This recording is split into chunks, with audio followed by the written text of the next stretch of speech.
Loading your magazine is simple, quick, and repeatable, but you have to hold the magazine and bullets in the right direction when loading.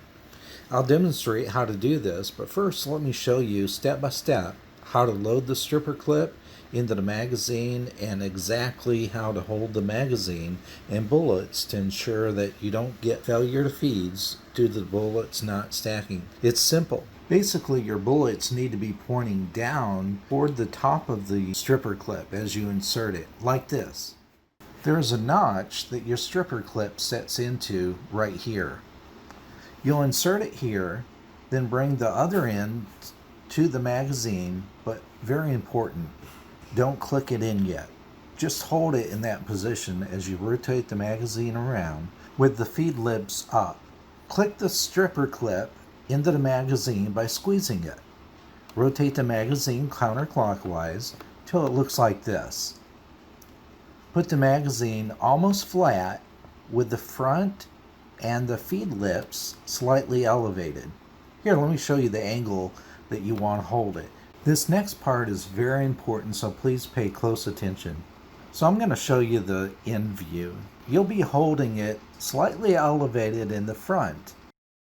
Now let's take a look from the rear. The left side where the feed lips are, that will need to be slightly elevated. You're going to release the follower by turning the thumb assist counterclockwise with your right thumb, then just release it. It'll look exactly like this. The bullet's going to end up pushing up into the feed lips and it's going to stick slightly higher at the front of the bullet.